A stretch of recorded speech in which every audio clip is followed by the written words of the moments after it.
नमस्कार, आप देख रहे हैं सिटी सेंटर शो। मुंबई से मैं हूं पूजा भारद्वाज और इस वक्त हम मौजूद हैं मुंबई के 7 हिल्स हॉस्पिटल के बाहर, क्योंकि हम बात कर रहे हैं खसरा बीमारी की। देश में लगभग इस बीमारी का खात्मा हो चुका था, लेकिन अचानक से मुंबई में इसके मामलों में इतनी बढ़ोतरी दिख रही है कि बीते 7 दिनों में ही जो संदिग्ध मामले हैं वो 3000 से ऊपर जा चुके हैं। करीब 3 गुना बढ़ोतरी मामलों में दिख रही है। मौतों की संख्या 10 पहुंच चुकी है और अस्पतालों में अलग अलग वार्ड बनाए जा रहे हैं, नए बेड्स लगाए जा रहे हैं, खासतौर से मीजल्स के मरीजों के लिए। बच्चों की जो ये बीमारी है वो अचानक मुंबई में बढ़ी है और जो अस्पताल या मेरे पीछे देख रहे हैं ये कभी डेडिकेटेड कोविड हॉस्पिटल था। आज भी यहाँ पर 35 कोविड के मरीज भर्ती हैं, लेकिन मीजल्स का अलग से वार्ड बनाया गया है। 120 बेड्स लगाए गए हैं मीजल्स के मरीजों के लिए।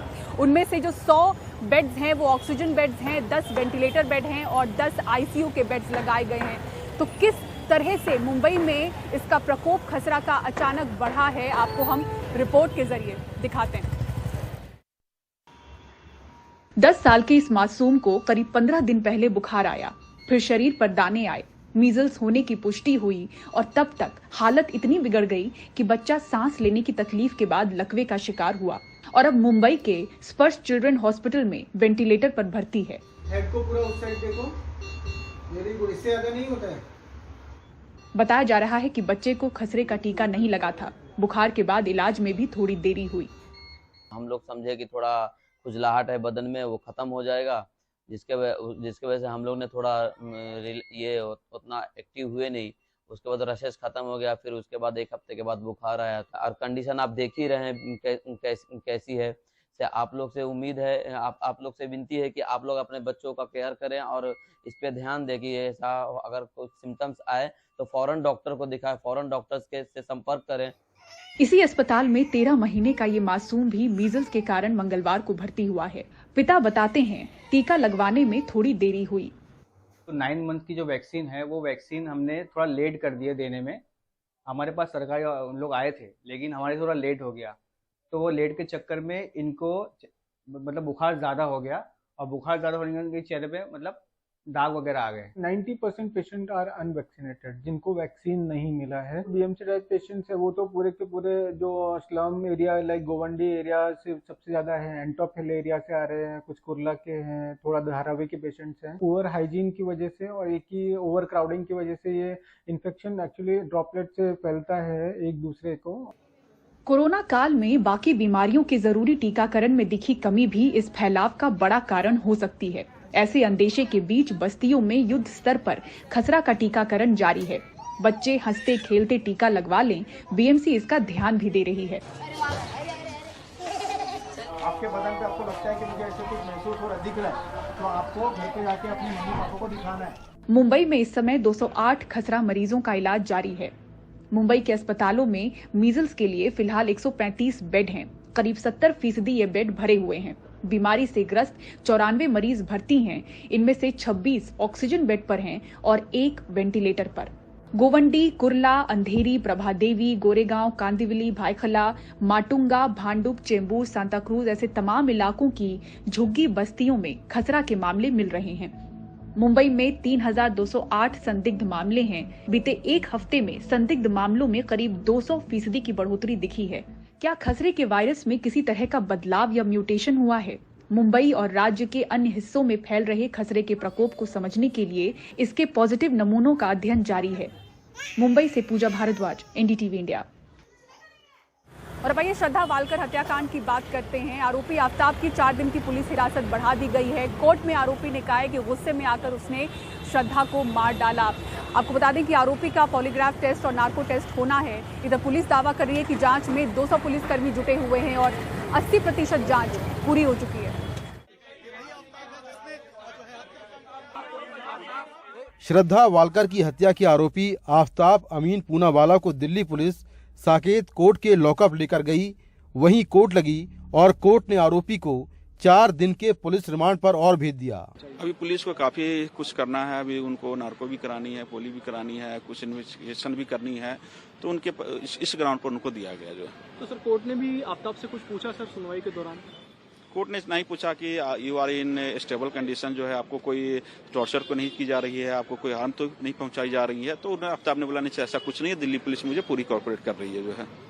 और स्पेशली जो आईओ का उन्होंने तारीफ भी किया ओपन कोर्ट में कि आईओ साहब भी मुझे काफी कोऑपरेट कर रहे हैं। बस ये प्रोवोकेशन का ही था, ऐसा ही किसी ने बताया कि मैं क्यों किया। किसी तालाब का साइड प्लान वगैरह भी बताया जहाँ? हाँ, वो साइड प्लान बताया, वो साइड प्लान पर भी मोस्ट प्रोबेबली जो है दिल्ली पुलिस लेके जाएगी उसको, उससे एविडेंस कलेक्ट करने के लिए।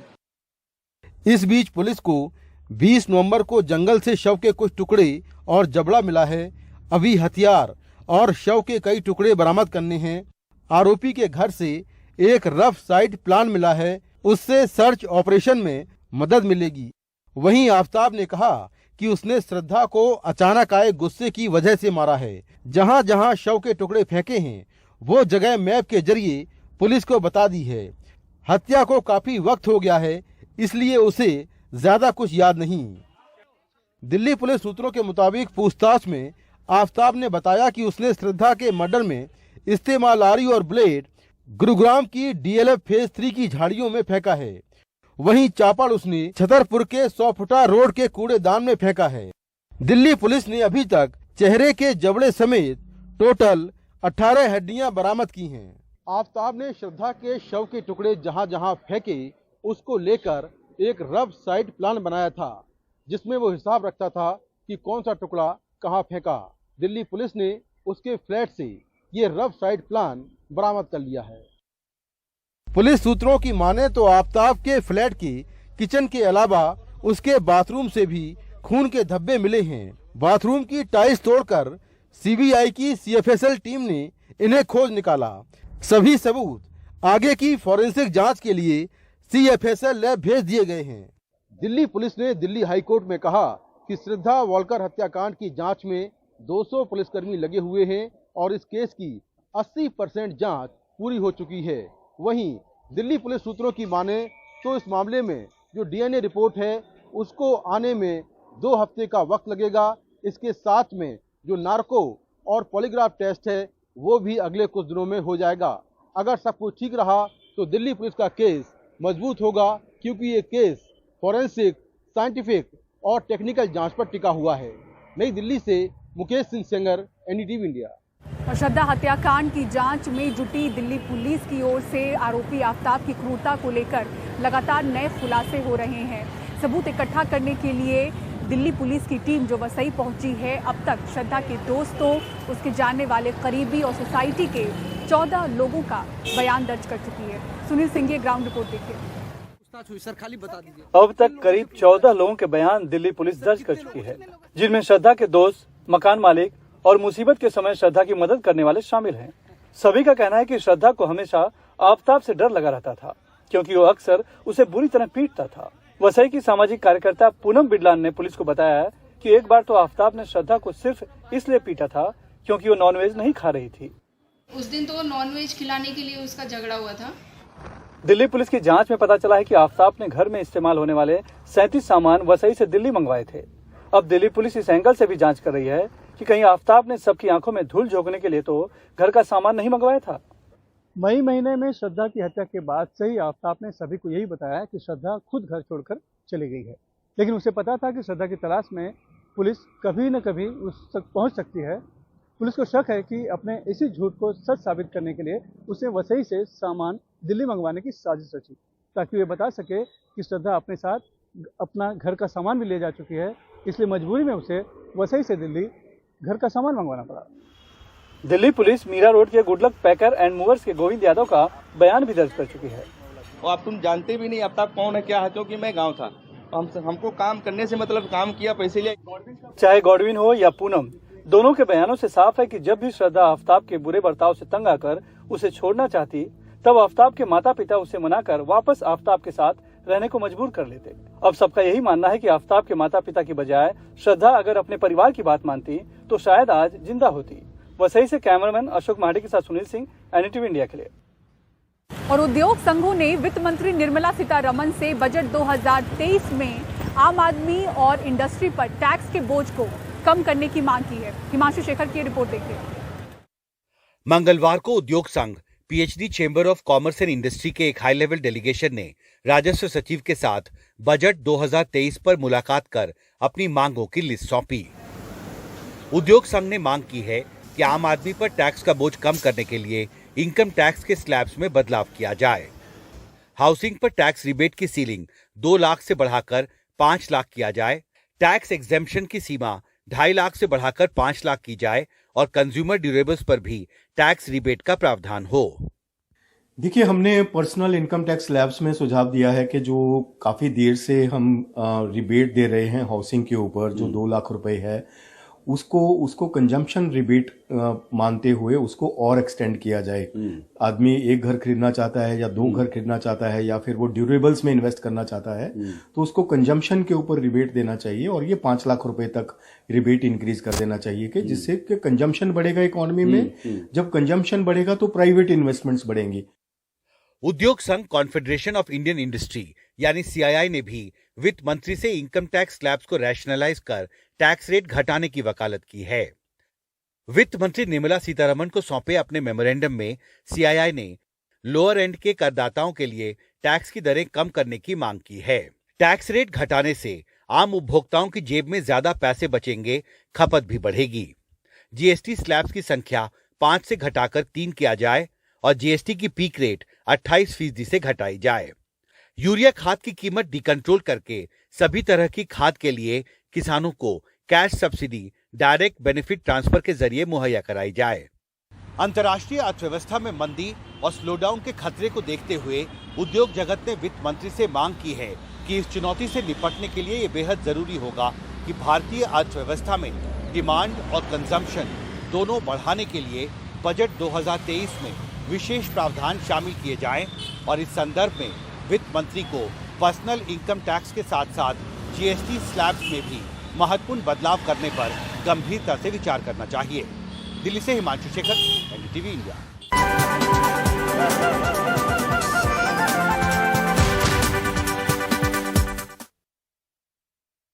रोजगार हमेशा से एक अहम चुनावी मुद्दा रहा है। सरकारी नौकरियों में भर्ती के लिए मोदी सरकार का मेगा प्लान रोजगार मेला 2.0 का आज आयोजन हुआ। पहले चरण में 75,000 युवाओं को नियुक्ति पत्र पीएम की तरफ से बांटे गए थे।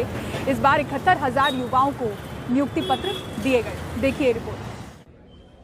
सरकारी नौकरी की चाह ही है कि दिल्ली और उसके आसपास से हजारों नौजवान दिल्ली के बीएसएफ छावला कैंप पहुंचे, क्योंकि प्रधानमंत्री से उन्हें उनका नियुक्ति पत्र मिलने वाला था। एसएसबी में आ रहे हैं अब आप? हाँ, तो क्यों ऑप्ट किया? पहले बात तो ये गवर्नमेंट जॉब है, उसके बाद ये देश के लिए, तो देश के लिए पहले सब कुछ होता है, उसके बाद अपने लिए। उसके अलावा तो कोई खास रीजन, हाँ, घर वालों का रीजन है, मेरा बचपन का सपना। अच्छा, एक तो रीजन ये भी है कि प्राइवेट सेक्टर थोड़ा रिसेशन आने वाला है, थोड़ा सा अनसिक्योर होता जा रहा है और अनस्टेबिलिटी आती जाती है प्राइवेट सेक्टर में। गवर्नमेंट सेक्टर की स्टेबिलिटी स्टूडेंट को और कैंडिडेट को तो थोड़ा रुझाव इसकी तरफ इस वजह से भी है कि एक सिक्योरिटी पर्पज, मतलब देश की सेवा तो है लेकिन सिक्योरिटी पर्पज से भी। प्रधानमंत्री नरेंद्र मोदी ने देश भर के 45 थानों में 71,000 से ज्यादा नियुक्ति पत्र नौजवानों को सौंपे। हालांकि विधानसभा चुनावों को देखते हुए हिमाचल प्रदेश और गुजरात में ये नहीं बांटे गए। आज देश के 45 शहरों में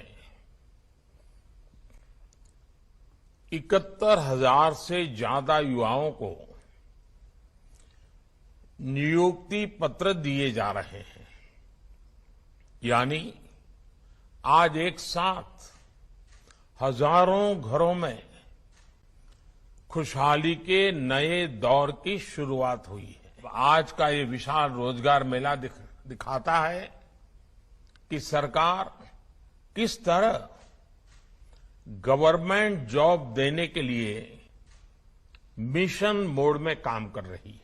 हाल ही में ये नौजवान सरकार के 38 मंत्रालयों और महकमों में शिक्षक, व्याख्याता, nurse, nursing officer, doctor, pharmacist, radiographer और अन्य तकनीकी और पैरामेडिकल पदों में शामिल किए गए हैं।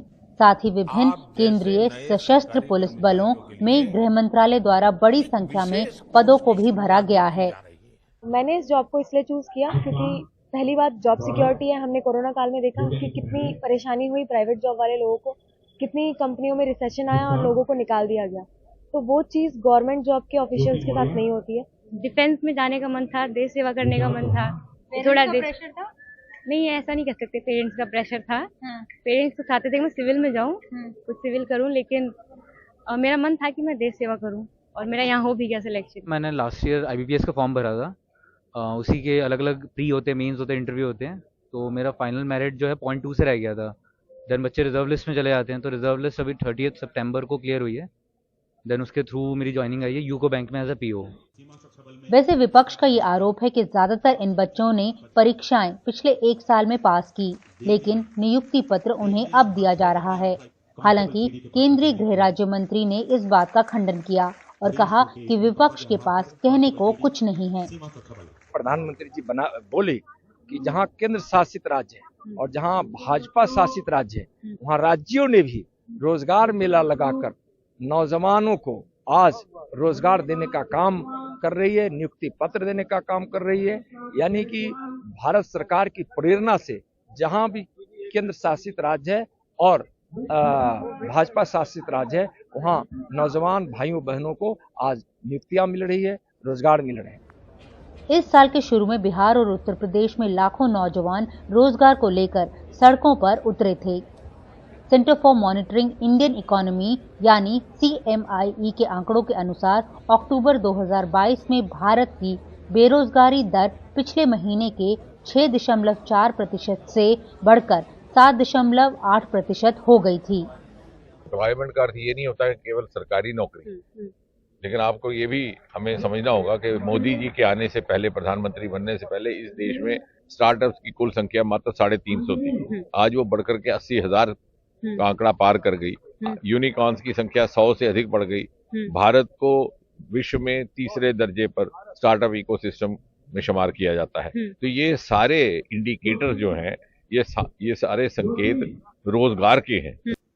वैसे विपक्ष का ये भी कहना है कि उनके दबाव के कारण सरकार को रोजगार के बारे में चर्चा करनी पड़ रही है।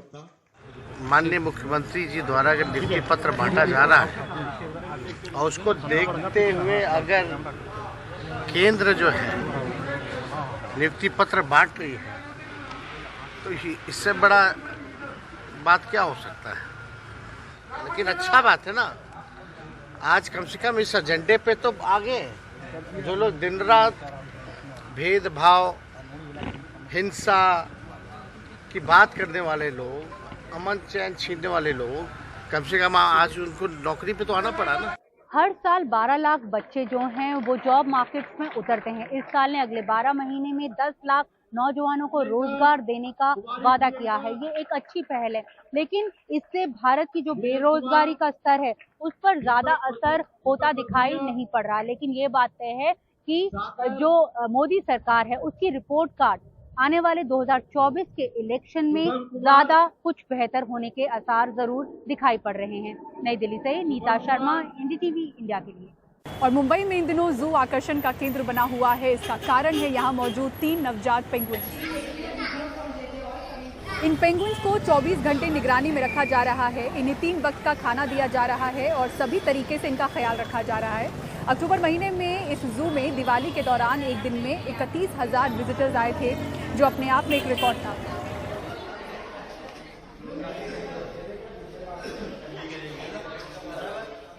और सिटी सेंटर शो में फिलहाल इतना ही। मुंबई के अंधेरी स्थित 7 हिल्स हॉस्पिटल के बाहर से पूरी टीम को दीजिए इजाजत। खबरों के लिए देखते रहें NDTV इंडिया। नमस्कार।